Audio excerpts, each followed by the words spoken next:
All right, we're going to leave the microphones over here with the candidates, and I'll just read the questions out loud. Can everybody hear me? Yes. Josh, now, can you hear me? Yes. Okay, good. All the way back there. Well, it's time to begin questions. Again, I want to remind everybody that our goal is to be respectful. I do want to say that I do anticipate and expect some challenging questions. I mean, if these gentlemen, these ladies and gentlemen, pardon me, are seeking to represent this group of students here, they need to be able to handle challenging questions. However, I know the difference between a challenging question and a pointed question. And I'm not going to receive questions, I'm not going to read questions that are aimed to attack certain candidates, okay? So please refrain from, don't waste my time by having to read that and filter through. Just send in respectful questions, make it challenging, that's good, okay? We're now going to begin. Okay, the first question of the day, of the night, pardon me, comes from Jennifer Cook, and it is just for Dexter Sullivan. Dexter, I've heard that Dean Guajardo was quoted saying, "Dexter, you are the first president I've honestly trusted in a long time. Is this true, and why do you feel that he said that?" Well, doing that, we got to get more questions. Y'all keep clapping and things. That statement did not only include me. That statement was to our entire team. And I believe that is the reason that the statement was made, because we have a team effort that definitely supports the vision that we carry throughout the year. Honestly, I was a fresh candidate last year. I had not served I did serve my freshman year in a small position. Didn't spend a lot of time in the office. I came on board with people, Jessica Craig, Derek Balderson, who had served with Student Association the year before, and that really was strength to us in terms of moving forward. And I could not do anything that I do without them.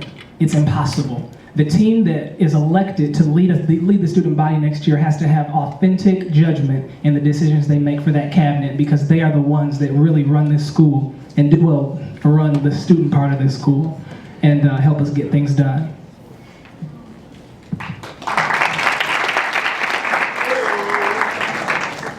Thank you. Candidates, I just want to remind you, actually that was fine. Just remember, watch Marielle, and she's going to give you guys your time. As soon as you see that red one go up, stop. Go ahead and stop. If not, I'm going to have to cut you guys off, okay? Don't want to do that. All right. Our next question comes from Jinsi Varghese. And this is to all candidates. Have you already promised or alluded to promising appointed VP positions as a campaigning tool? And we will go ahead and begin down the line. Go ahead, Christine. We'll begin here. Can you repeat it? Really fast? Yes, I'll repeat the question again. Can everyone not hear me? No, we can hear you. We're just not. All right. I will. Hey, I'm going to read the question one more time. Guys, please let's pay attention. We have X amount of time, and we want to be prudent with it, okay? So the question is from Jinsi Varghese, and it is to all candidates, and it is, have you already promised or alluded to promising appointed VP positions as a campaigning tool? No, I haven't.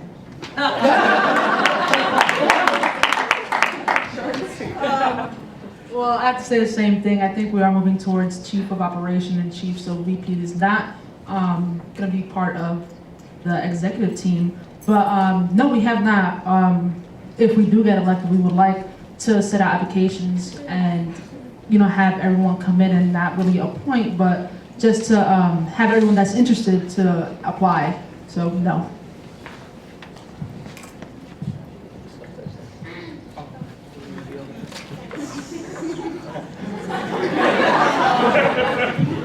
I liked Christine's simple answer of no.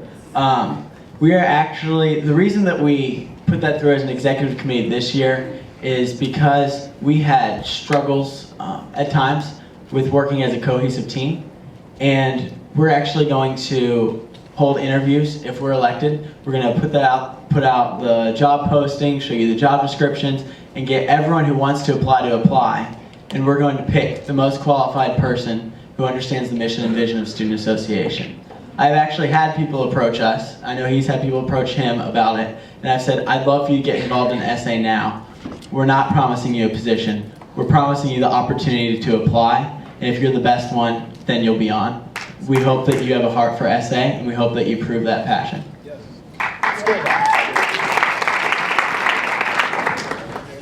Yeah, real similar to Balderson's answer right here. We had one person express interest for the commuters. However, we pretty much said the same thing. You know, if elected, there is a process involved, and we're looking for the best candidates.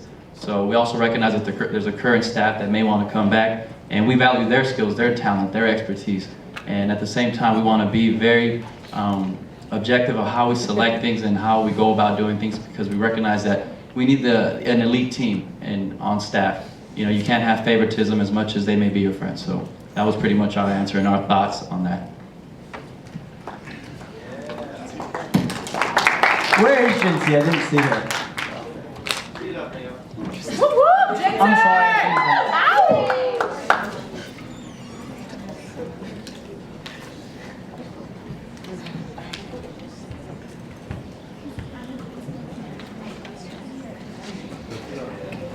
Okay. The next question before the candidates is actually from a current member of the executive committee, Joshua Owings. And that question is, since SA is so important to you, what position will you take within student associations if you lose the election? And if you won't take a lesser one than president or vice president, how much do you really care about the student association?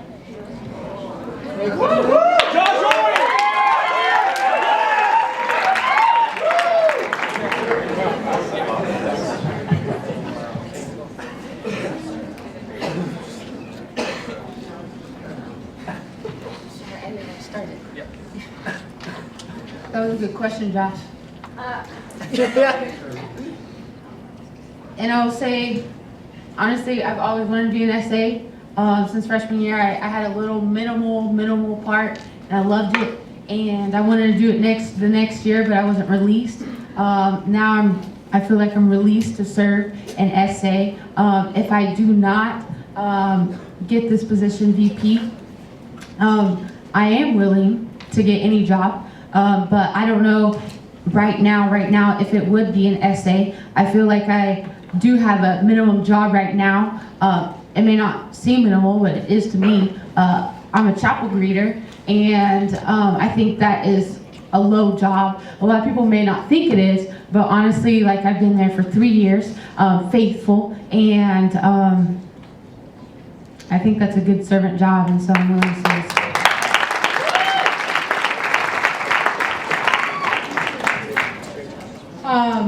I don't want to make promises I may not be able to keep.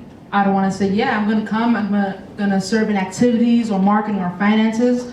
But I will say this, I'm not in SA right now, but I planned one of the MLK events. So I believe that even if I'm not in a scheduled or clocked or scholarship position in SA, my heart is still in it. I care about it. I'm not in it now, but I'm still willing to serve and to be servants for the student body. So I don't want to say something just so I can make my response look better in your eyes. We are going for authenticity and just being real with you. So I may or may not. We'll see what happens after this.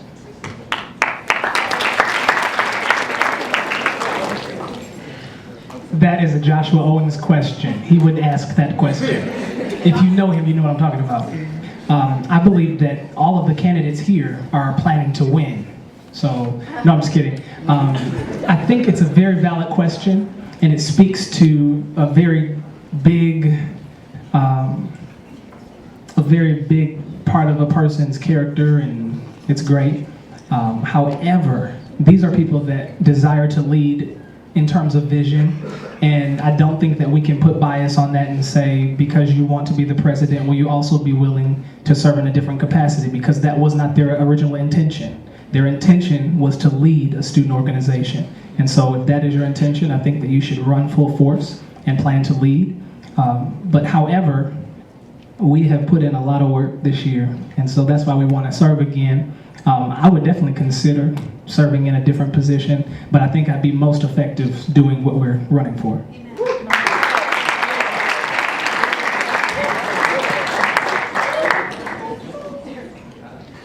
What? Can I go? Sweet. Okay. I'm gonna start by saying this. Most of you guys know this, but I lost last year, and I'm back.